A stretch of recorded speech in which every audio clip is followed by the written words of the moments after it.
Ladies and gentlemen, we all know what happened at Ruby Ridge. At least I think we all know. There may be somebody out here who doesn't. Randy Weaver and his family were approached by an agent of the Bureau of Alcohol, Tobacco, and Firearms, and was actually an informant, was sold a shotgun that was about 1/4 of an inch too short for the legal limit. 1/4 of an inch, folks. These socialist puke-face scum kill people over 1/4 of an inch. Can you believe that? Don't ever stand next to one of them at the urinal.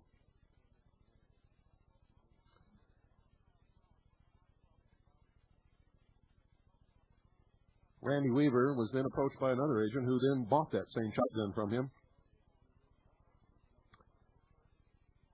And then they arrested Randy Weaver. Randy had a son, 2 daughters, and a baby on the way. Actually, at that time, the baby wasn't on the way yet. And they told Randy they were going to put him away forever unless he agreed. See, this was all a setup just to get somebody to spy on other people. Unless he agreed to spy on his neighbors and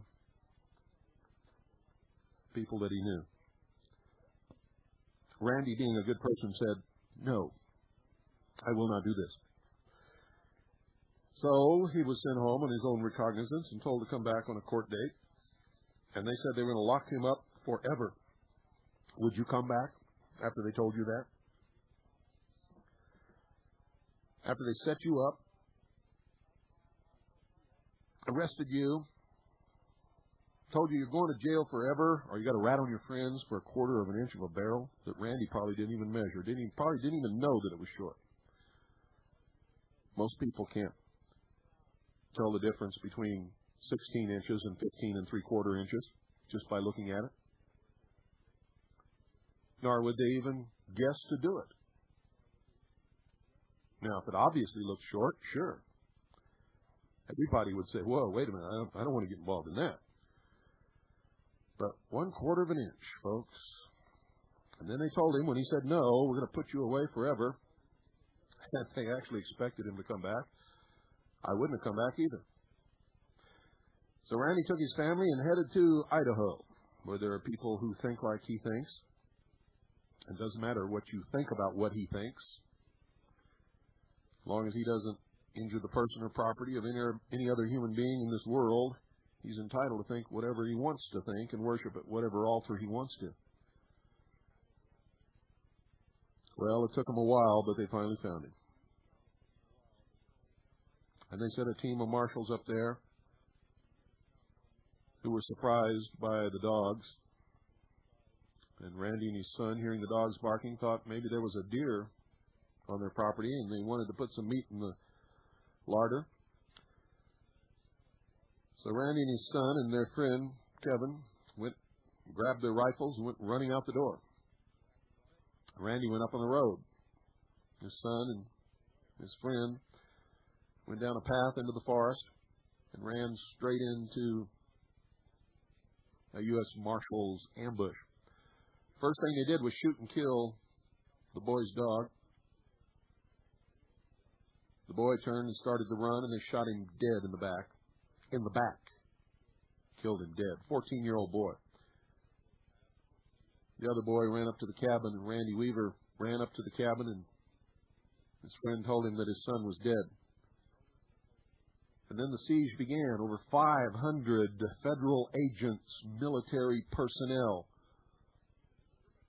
BATF, FBI, local law enforcement, tanks, armored personnel carriers, and helicopters surrounding Randy Weaver, his dead son, his wife, 2 daughters, and an 8-month-old baby.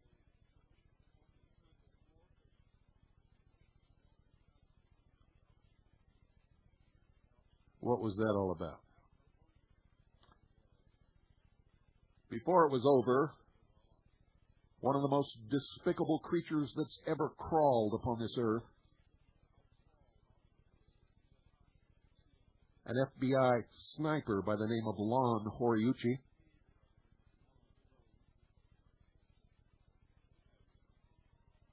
murdered Vicki Weaver as she stood in the door of the cabin, holding her baby in her arms to her breast,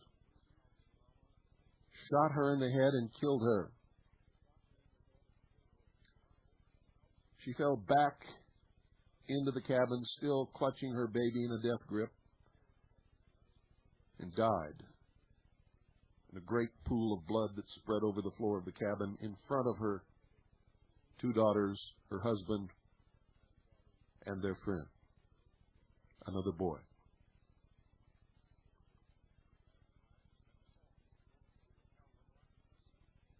This happened when Randy and his friend Kevin went out to the birthing shed where they had his son laid out to prepare him for burial.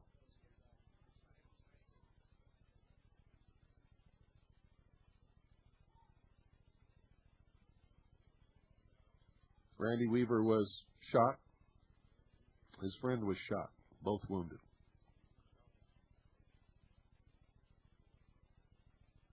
His son and his wife dead. And they prepared to stay in that cabin and be murdered by the police state.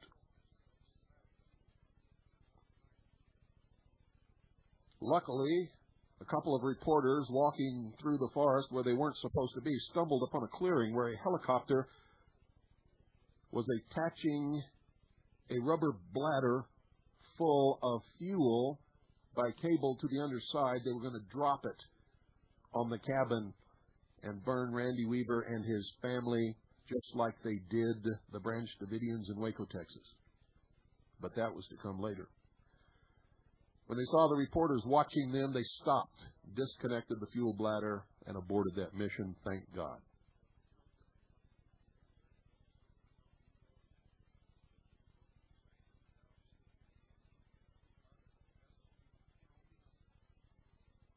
Eventually, Randy Weaver and the family members who were alive came out.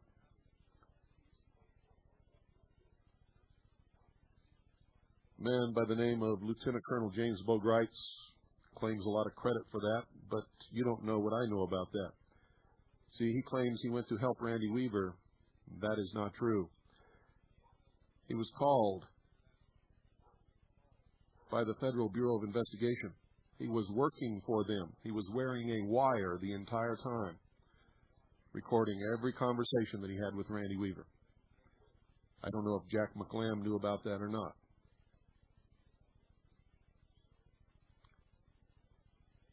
But I can tell you that's a fact. We also have on tape around here somewhere that Lieutenant Colonel James Boegreitz, at one of his lectures in California, and we have it on tape in his own voice, admitted that he has been a federal informant since he was the age of 18 years old.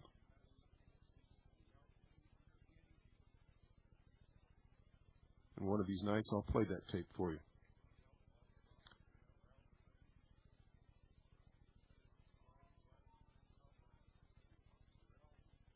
Randy Weaver was tried and found innocent, ladies and gentlemen. Innocent. Now, what does a man like that do? His wife is dead. His son is dead. His friend was wounded. He was wounded.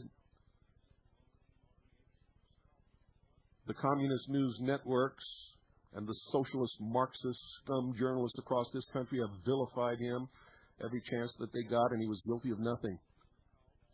They found him innocent.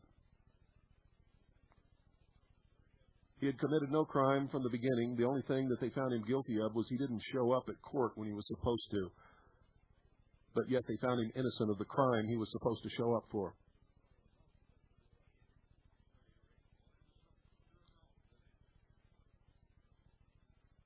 The federal government has gone off the deep end, and a lot of local law enforcement agencies have followed them.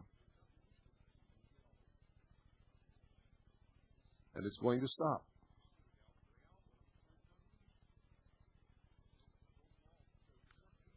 And then came a whole lot of other incidents that most of you don't know about and probably never will, and there really isn't time to go through them all. But then the big one came, Waco, Texas. And everything they said about what they did in Waco, Texas was a lie. From the beginning to the end, and even to this day, they are lying. I want to thank you all for coming out here. You're really at the wrong spot. You should be down at the IRS Commissioner's office and asking him why all of this is going on. Ask him to show you the law that requires you to pay this federal income tax. He won't be able to do it. The closest thing he'll come to is they say, well, you have to pay it because we've shown that through the courts. They say you have to. When you have a government that enforces non-law passed by your Congress, you're run by a king, and it usually ends up very tyrannical. Where are we at now? George Bush says he don't care what Congress says. He's the king. He's the president. He's going to do what he wants. George Bush does not represent me at all. He's a criminal. What he is, he should be indicted for war crimes. My grandpa Harvey Weaver one time said government just like a garden. It needs to be weeded every now and then. You want to know why he said that? I didn't know for a while, but I figured it out since. This lady here was my wife of almost 20 years. She was a very intelligent lady. The best mother I knew, the best wife I knew. Homeschooled her children. And my oldest daughter, one example, I won't go through all of them. One example, my oldest daughter, she taught her through the 8th grade. When I went to jail and they sent my daughters back to Iowa, they put Sarah in the 11th grade in high school. She hadn't been to school for a couple of years, so we thought she was done. Went into 11th grade and graduated with 3 scholarships. The other kids were just as good. I'm not going to go through all that. Very sweet lady, and when they shot her, she was holding, now this baby here was my oldest daughter. That's a picture of my wife holding my oldest daughter, Sarah, who is now 31. But she was holding my youngest daughter, Elizabeth, just about the same way. When they shot my wife through the head, Elizabeth was right here, and when I picked her up from underneath my wife's body, she had jawbone, glass from the window pane, and blood all over. I thought she was wounded or dying too. That's one reason we need to weed the government now and then, because they take orders to enforce non-laws. These people are here under non-laws, and we were too. I was originally on a gun law, but the U.S. Marshals were up there to get me on a failure to appear. I got paperwork I can show you. I had the wrong court date. By the time they claimed I was a wild crazy man up in the mountains and the U.S. Marshals going to come get their man, that's the last straw. I got mad. And my wife was mad and my kids were standing behind me. And we said, this is it, we ain't going to deal with you no more. What makes people willing to put their lives on the line? They'll take so much BS from the so-called government, the de facto government, and then they just say back off. And this is just what's happening right here. I ain't afraid to die no more. I'm kind of curious about the next life, and I'm an atheist.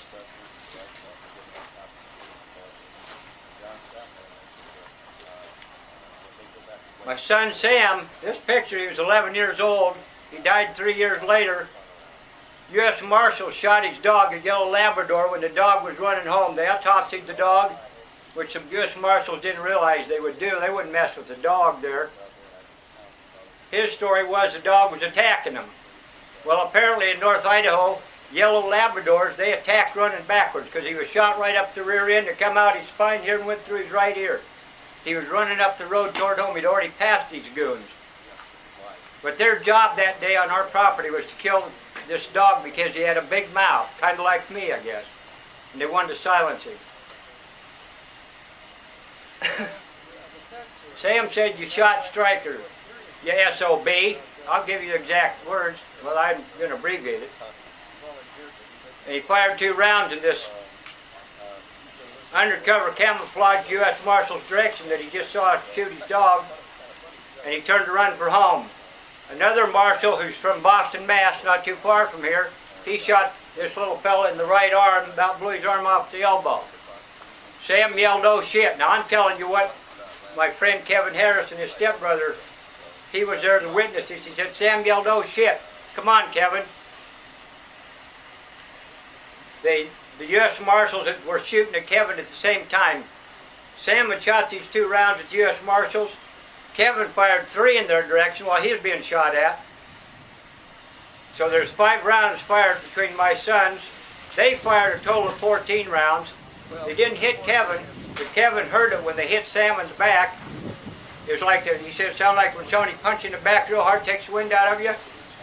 Well, later on, it had blown his heart right out. When I picked him up off the ground dead, chunks of meat was falling out of his mouth. His little eyeballs was halfway open and rolled back, and the whites, you don't forget that stuff.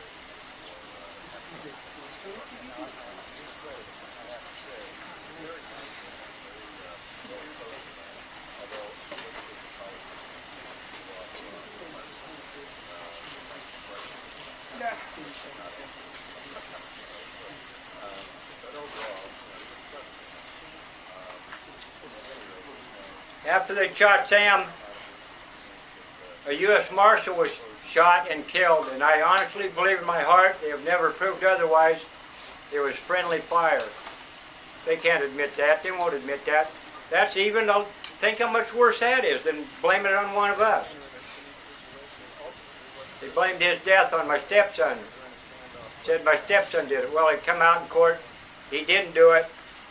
They even showed one of his men's, they showed his backpack, and it had one bullet hole going through it sideways, and proved that that came from that silent submachine gun from the guy behind him who was supposed to have killed the dog with that to start with when we weren't present.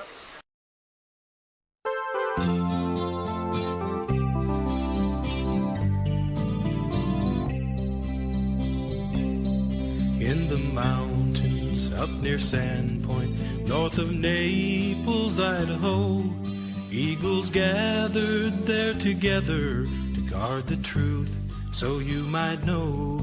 Down the road that followed Deep Creek, at the turn that crossed the bridge, federal marshals had the roadblock to mark the siege of Ruby Ridge. There the armies of the enemy slayed your bride and only son, nearly killed your close companion when the shrapnel pierced his lung.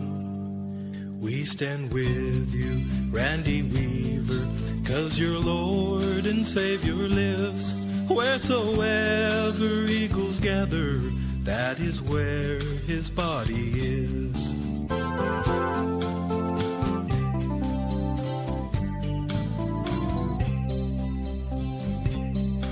On that evening, late one August, you were forced to take your stand.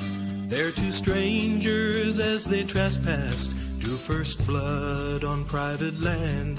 Governor Andrus, back in Boise, let the enemy tell him lies, and from his anti-Christ decision, Sam and Vicky lost their lives. Federal agents, U.S. Marshals, and FBI men stormed the Hill, all on false, fictitious charges, given orders, shoot to kill. We stand with you, Randy Weaver, 'cause your Lord and Savior lives. Wheresoever eagles gather, that is where his body is.